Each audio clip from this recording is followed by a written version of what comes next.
You're live. Okay, so I usually try to go. First of all, I usually try to go live around this time because the windows in my house and how the sun is set up. It's usually bright and lit with natural sunlight in here, but today it's all cloudy and dull and dry. So I'm sitting in my dining room with the lights on. Um, so bear with me.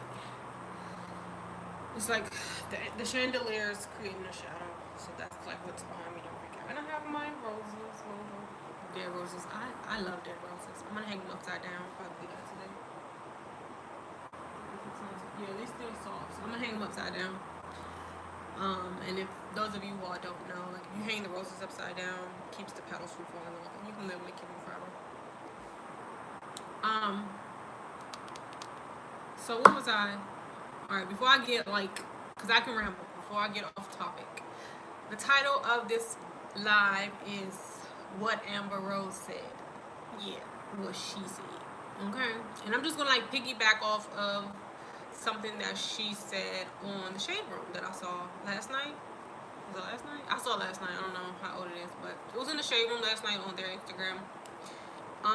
And in the video, she is addressing the fact that there has been a lot of men who have been coming out and speaking their opinions on what they think women should, shouldn't, can't,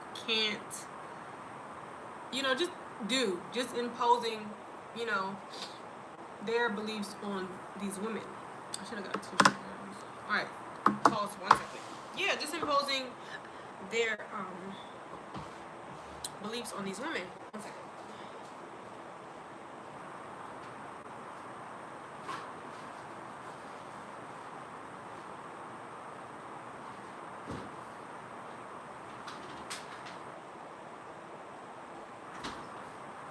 So I grabbed a little tissue and actually some water because I might get a little parched because I'm about to go in. No. Yeah, hopefully I don't ramble too much. I just want to, make a couple of pinpoints and just kind of piggyback of what she said. And she just, she's the CEO of the SlutWalk, which, regardless of its name or how you feel about the name of it, it has a good message, and the message is basically kind of taking back the word slut to fight slut shaming or any type of shaming, body shaming, fat shaming, color shaming, any type of, it's just fighting all of that, which is a good message. We all have experienced some type of shaming, I feel like, in our life. So I think everyone can, support that and respect that. But specifically, she was talking about, I saw, what's that guy from, it's like the old guy from Housewives of Atlanta. Why is his name escaping me right now? He actually has a club here in Charlotte. I cannot, for the life, what's his name? Anyway, he's like the bald guy. He was like one of the husbands. I don't even think he's on it anymore. I don't watch it anymore, but I don't think he's on it anymore. I don't know if this is what she's referring to. There may be other videos that I have not seen, but I saw him post a video, I think it was on Shade Room also, because I don't follow him. I don't know why I would see it. Maybe it was on my Explore page. Maybe it was on Shade Room. I'm not sure. He made a video talking about he doesn't like to see, because he's very, very dark-skinned guy, and he said he doesn't like to see women who are the same color as him wearing certain color hair, like blonde hair, right? And he just went on to say he likes when women wear their natural hair, and yada yada yada. So I don't know if that's what she was directing her video towards, but could be. I think she actually said it was a few videos she saw. So I'm just gonna piggyback off what she said and kind of give my 2 cents on the whole thing. Um, and for me, it's very deep. Like, it's very spiritual and even political. You know, it's more than just people, having their preference in women. Cause like a little bit with my last live, you can have your preference. You can have like women with red hair. You cannot like women with red hair. It's off. Everybody can like what they like, and that's fine. But the problem again is the bashing or the shaming. You know what I'm saying? So, how do I start? I, for one, think that people should just let people be who they want to be. Whatever makes that person happy, that color hair, this type of dress,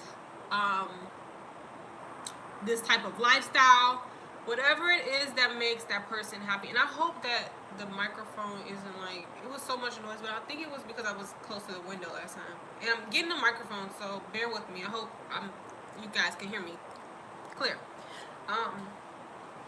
So just let people do what makes them happy. Like, why does everyone have to have a certain look or a certain hair type, or you can only have certain hair if you're only this complexion, or you're this, like even body, like why does everyone have to have the same body shape, or why is this, you know what I'm saying? And for me, when I start to really think about it,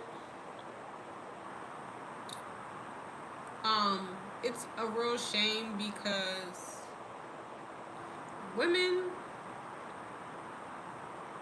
I just don't understand, or I can't begin to understand why men feel that they have the right, the insight, the power to tell a woman what she should, shouldn't, can't do.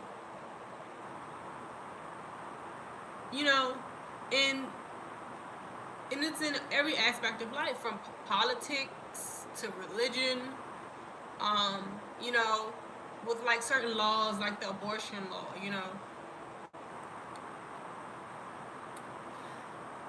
Politics is mainly a male-dominated aspect, right? It's dominated with males.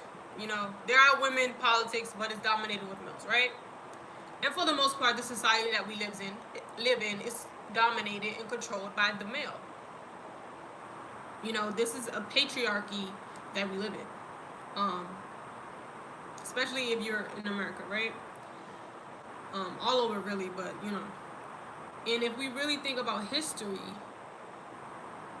right? Women predate men, so the woman came before the man. I know certain religions teach otherwise, but scientifically, it's not, right? It's not true. So, women predate men. The matriarch predates the patriarch.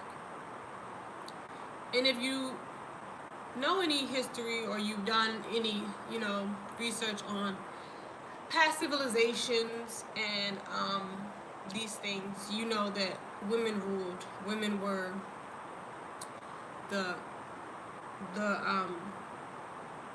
queens and the pharaohs, and in the earlier civilizations, right?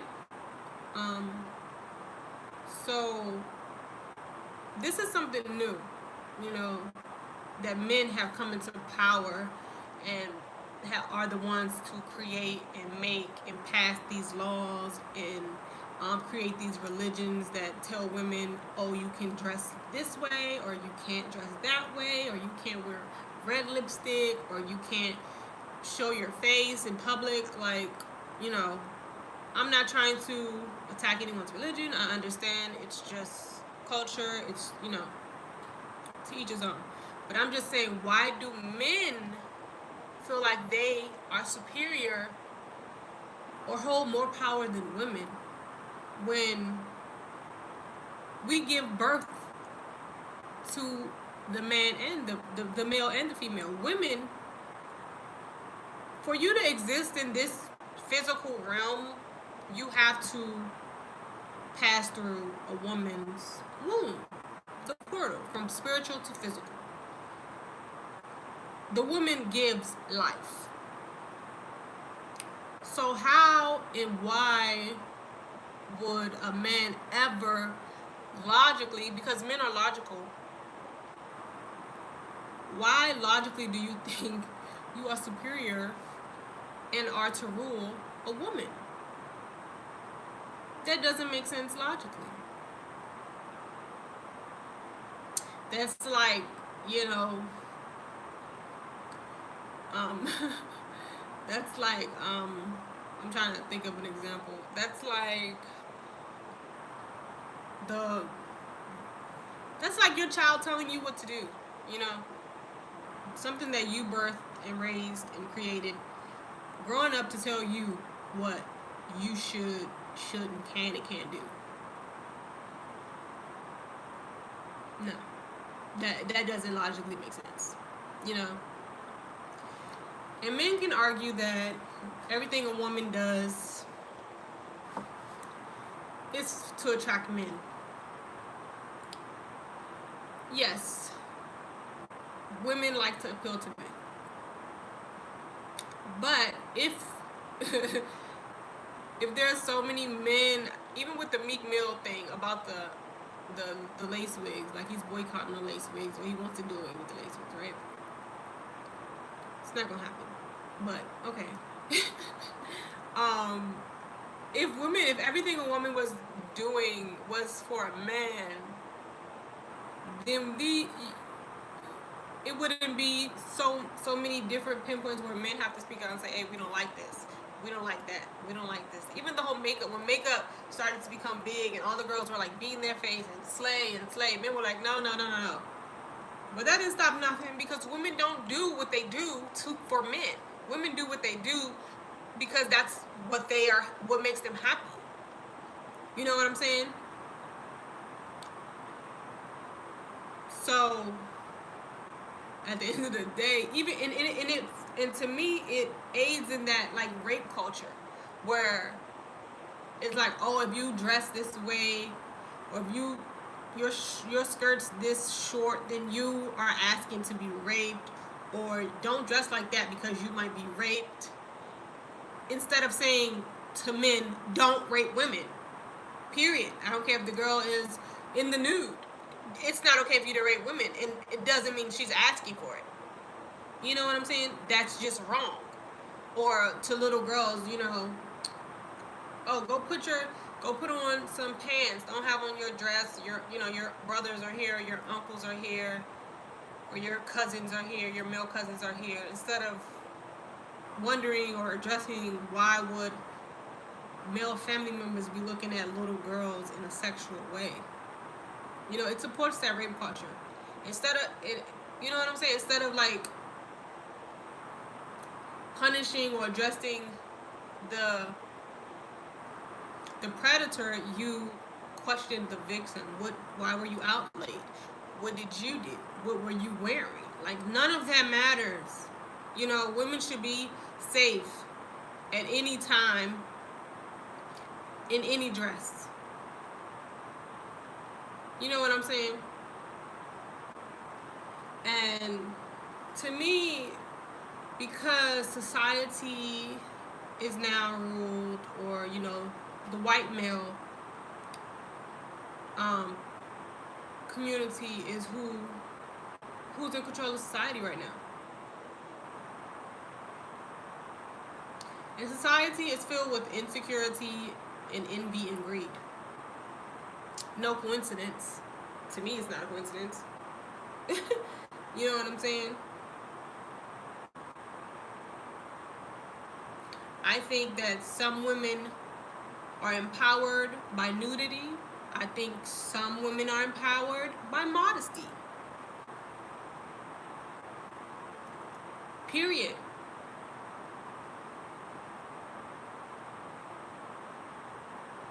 Okay? So it's just like society really needs to kind of make that adjustment as a whole. We definitely need to have these conversations. We definitely need to bring these things to the forefront, to talk about them and discuss them. Like, I have little sisters, I have little cousins, female girl cousins. You know what I'm saying? I want to have kids one day and have a daughter. We need to, fix these problems because we can't continue on like this. I love men. I respect men. I think that men play a very important role in society.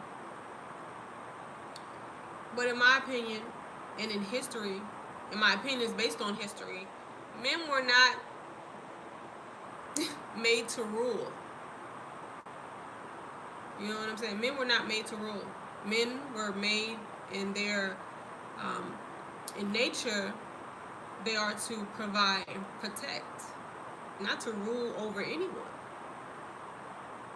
You know, they lack in in certain aspects that are very important. They lack in empathy. They can never understand what it's like to be a woman. I mean, but women more so have an understanding of the male and the female because we give birth to both. You know what I'm saying? We have a connection to both. And a lot of times, you see the woman is even more connected to her son than her daughter. So it's like an imbalance, and I think it's like throwing everything off. I just hate that we have to, women always get like the short end of the stick. And I really think it's because we are disconnected with like our spiritual,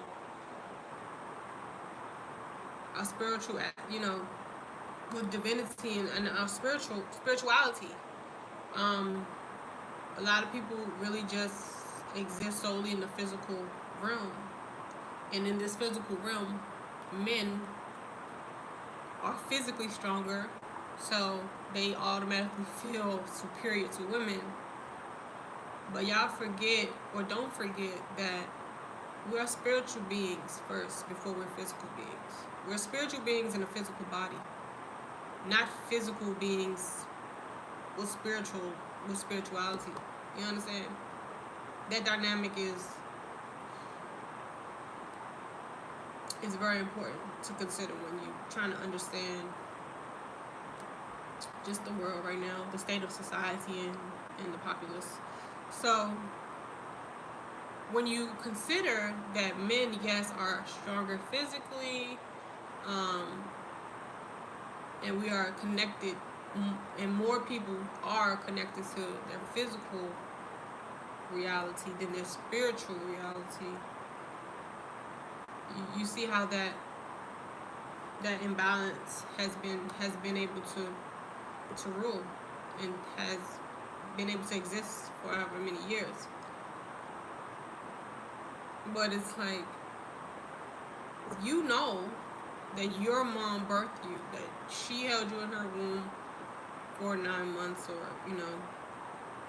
and without her you could not exist here.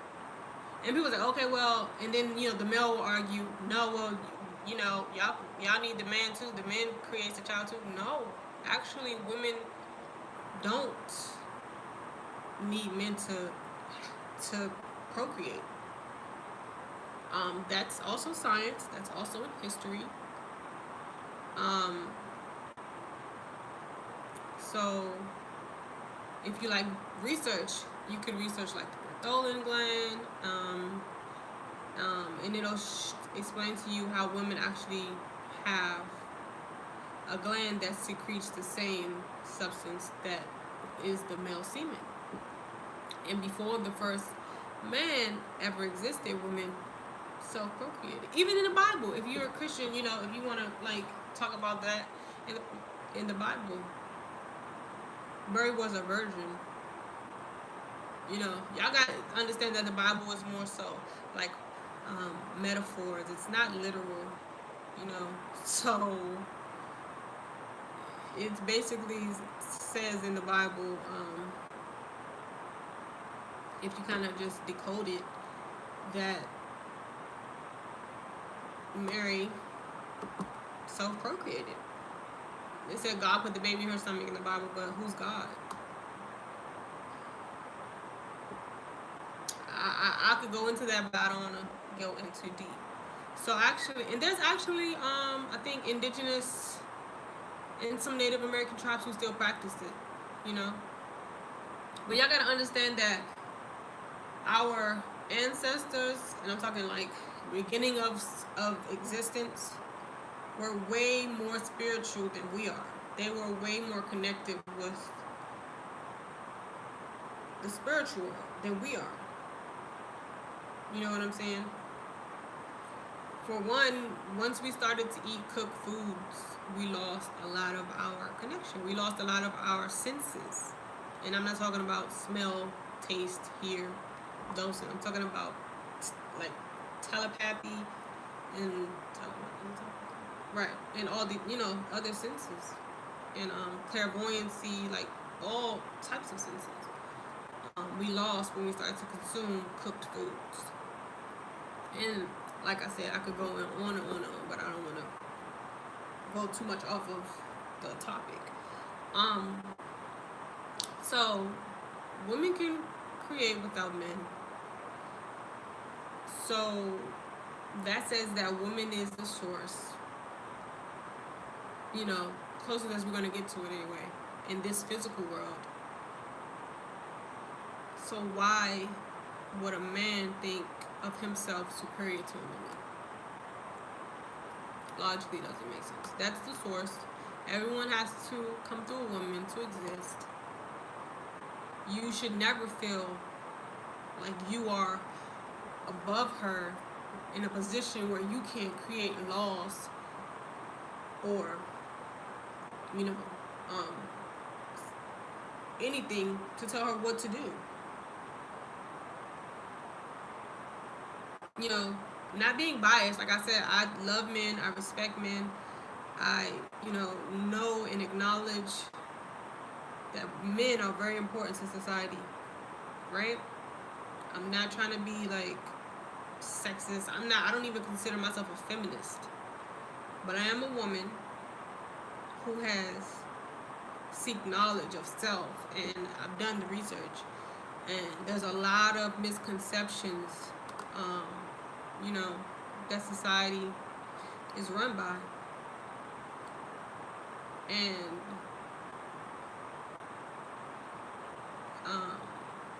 I was seeing, like, what's the last year? I kept seeing like all these like memes that said like the future is feminine, or the future is female. And it's like, that's great. I support that. I'm all for that. But make sure you are aware that we have been, you know, since the beginning. We have definitely been dethroned, if you will. And the male has definitely taken over and created religions and created laws to deem himself superior, because of his physical strength. But they have really done themselves an injustice. Because even in the Bible it says, a man who finds a wife finds a great thing. And if you have done any research like on ancient Egypt or Kemetic sciences, or Kemet, if you will, the woman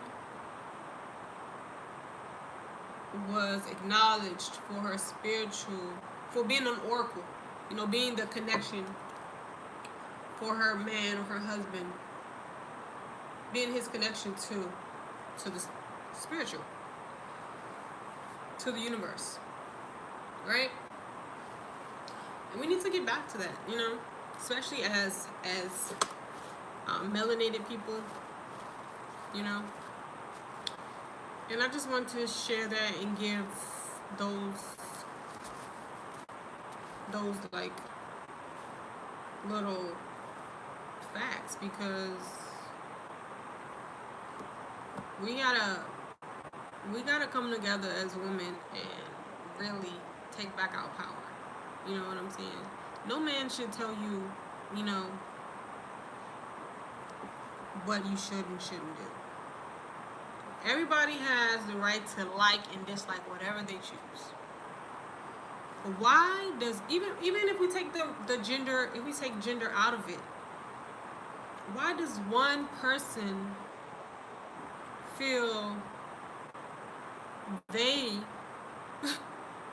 have the right to tell another person, another adult, another being, another human, what they should and shouldn't do? Why does any one person feel like they can tell another person what to do? I mean, outside of, you know, good and evil, obviously we know what's right, we know what's wrong, right? But just things that, you know, doesn't harm anyone else, you know. And society is such a hypocrite because things like smoking cigarettes is still legal, but we all know that secondhand smoke kills. You know what I'm saying? So like it's a mess, but nobody has control over it, should have control of another person, and especially, you know, unless it's like child and parent. I'm talking about two grown up individuals. Nobody should feel that they have any, you know, reason to tell another person what they should and shouldn't do, regardless of sex, race, or creed. If it's not harming anyone or harming that person, you know, and even then you can make a suggestion. You can suggest, especially like if you're in a relationship with with a woman or your wife or whomever, and you feel like, okay, this is something that I'm not really feeling, you know, you have that conversation.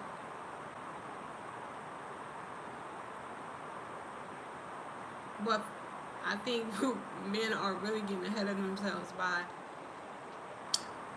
choosing to go on social platforms where they have large followings. Someone like Meek Mill. And I love Meek Mill. I support Meek Mill with his whole prison, you know, reform that he's on. Totally support that. But it's like,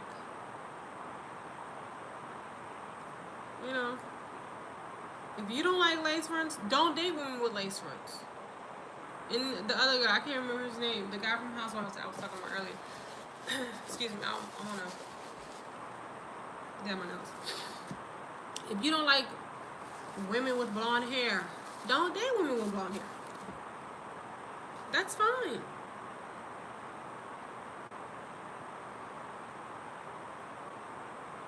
That's fine. And maybe that's what they were doing. Maybe they just felt, you know, innocent enough. I'm going to get on here. This is my Twitter. This is my social media. I can say what I want. Okay, you can. But understand the influence that you have, you know, and that the kids are watching. You know, there's a lot of kids on social media. There's a lot of teens on social media, and they're very impressionable. You know, you don't want to create like these like boundaries for them. You know, you just want them to grow free and learn who they are, and, you know, everything. So hopefully in 2019 I'm gonna speak it. We are a little bit more mindful of that.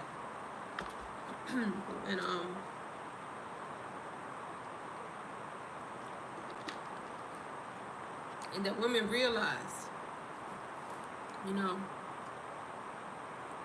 and start to actually take action towards. That's why, again, I'm gonna shout out the SlutWalk. I know people kind of turn their nose up at it because of the name, but it's, like I said, a good message.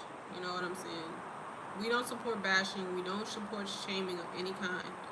We really just want people to exist on this world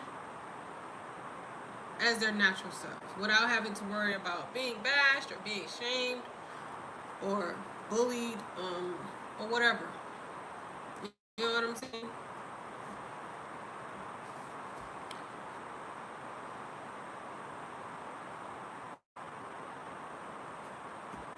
It seems simple. It doesn't really seem hard, you know. Women have their role and are very important in society. Men have their roles and are as equally as important in society.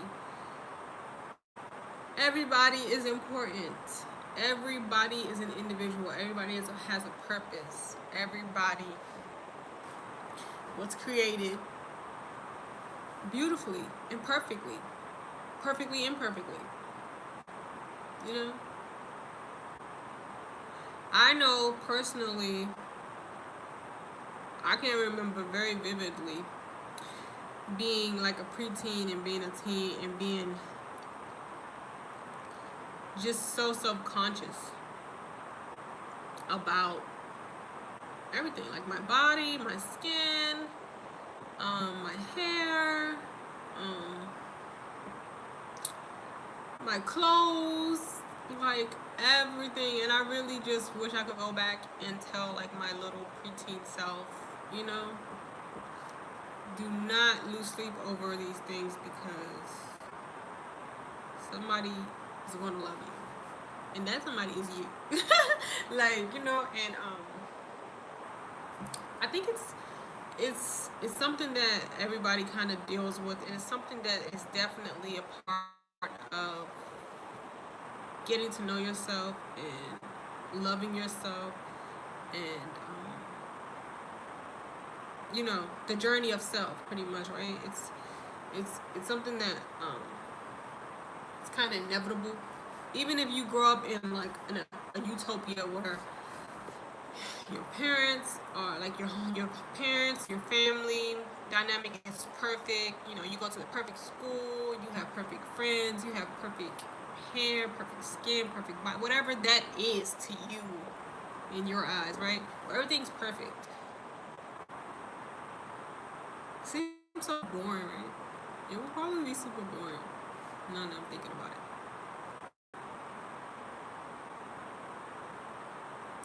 I don't know how old I was. I probably was like in my 20s.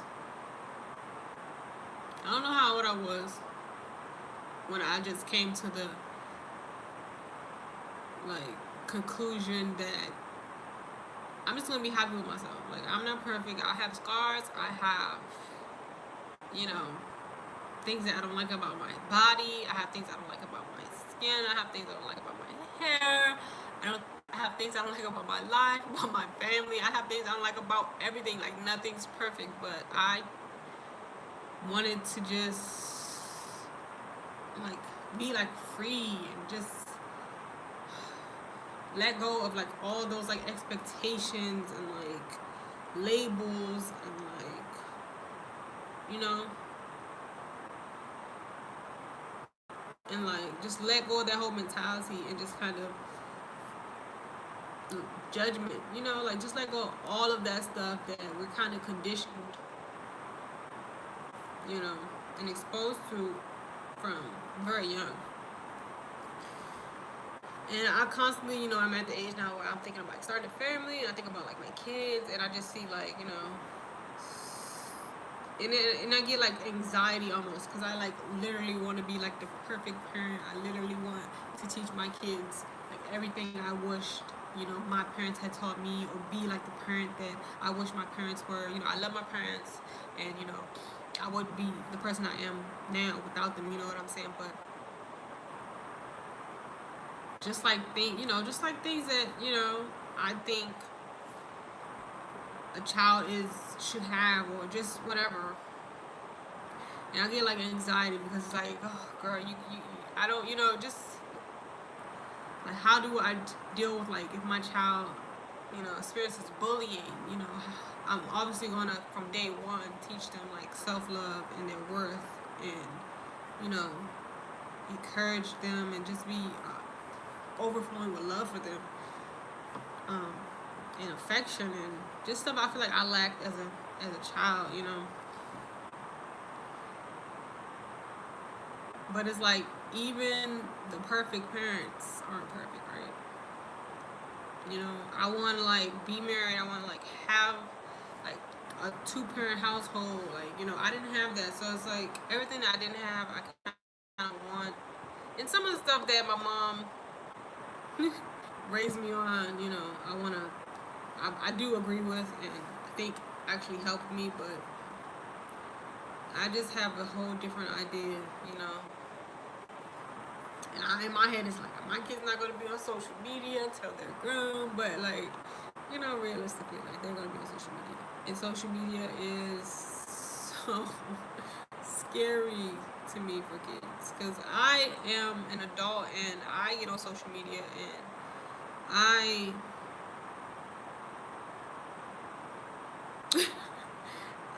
I kind of get depressed like when I get off, like, oh my goodness, these girls are like perfect, their life is perfect, they have a perfect relationship, they're, you know, doing this that I want to do, they're doing that and I'm just like not, you know, doing anything. Even like some of my friends who have like started families and like, you know, I'm like, I'm just here,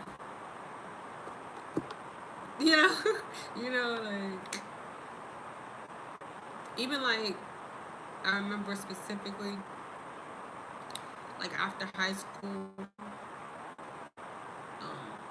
and like all of like my, not even my friends, but people I went to high school with, like going to college, and I did like art school for a little while, and I did like some community college for a while, but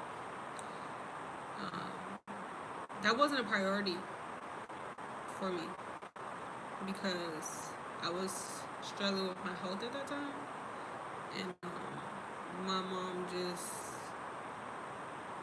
you know, my mom, my doctors just were like, you know, college can wait, university can wait, all this stuff can wait, and I was just like so, like I can tear up about it right now if I can tear up, but I just, you know, had like my life plan, like I was gonna graduate high school, go to Hampton, go to law school, everything, you know, and I literally saw people that I went to school with doing those things on social media, and I just really felt like a deep depression.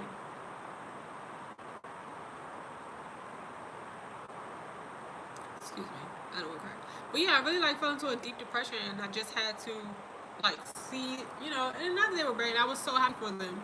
I wasn't jealous, but I was just like, what the freak, you know, missing out on all these pivotal moments and all the like plans I made, and you know, it, it was just, it was a really hard time. And then so I kind of rebelled against my academics. I just kind of gave up. I didn't want to go to school. I didn't obviously even feel healthy enough to go to school. And I just started to like self-medicate. I was like smoking a lot of like marijuana, smoking a lot. You know, just like to self-medicate with like, you know, my pain and my chronic illness. So, but obviously as I just like journeyed through that whole health thing and changing my lifestyle and just, you know, taking upon myself to like educate myself on health and like spirituality, I kind of like, you know, grew into the person I am now. And I know that if I hadn't gotten sick or been sick or even been started on that journey, you know, I could have went to law school and been a lawyer and been completely unhappy. I don't think I honestly. I think I would be the perfect lawyer. I really am. Even in my head, like sometimes I was like, yo, I should just go to law school. I should just do it. I should just go to law school because I really like that's just something that I low key like love. It's like law, you know. I will never forget like my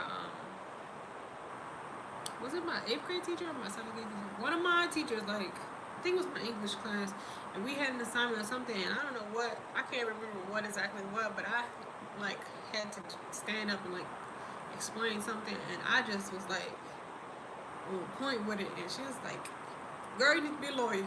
And ever since that day, I was like, maybe you're right. You know, and I had it made up in my head that I wanted to be a lawyer, and I wanted to practice child law. So, like falling ill, and I was, sick around that time, but it just kind of was a downward spiral. My health just kind of, my health just kind of went down and down. So by the time I graduated high school, like, which was so hard to do. Like I had to do homeschooling, I had to do like summer school, because would miss so much school. I would just be so sick that I couldn't attend, and I even couldn't be homeschooled because I was just very sick. So when the time came for me to like go to university, it just wasn't a priority. It just wasn't the best idea given the circumstances. And that's something that I will always have like a excuse me. I will always, I guess, have like a what if I had went, and I would like, but I guess I'll never know. But I do now know, as I'm getting older, I'm getting wiser. Everything happens for a reason. And even though we have that plan in our head for ourselves, sometimes spirit, God, the universe, creator, however you refer to it, him, her, whoever, they have their own plan for you. And I'm gonna end on that note. Hopefully, I'm gonna watch this back to see how the sound is, but hopefully it's good because this is a really good talk, and I could literally just keep talking, but I'm gonna spare y'all. So definitely, to the women, I love you. Keep doing what you're doing because women are like accomplishing and being so successful these past few years. Like I can't even, like, I am bowing to you, So definitely keep it up. Let's definitely like support each other, women. Let's just like show love, show support. Like even the smallest, teeniest, support and love could lift somebody's day, could change someone's whole like day, right? So, and to the men, I love you, I respect you, I support you. I got your back just as much as I got my own, women's back. But I mean, what I said was logical. I'm definitely, like I said, not against men. I definitely am not like a feminist. I just like to speak.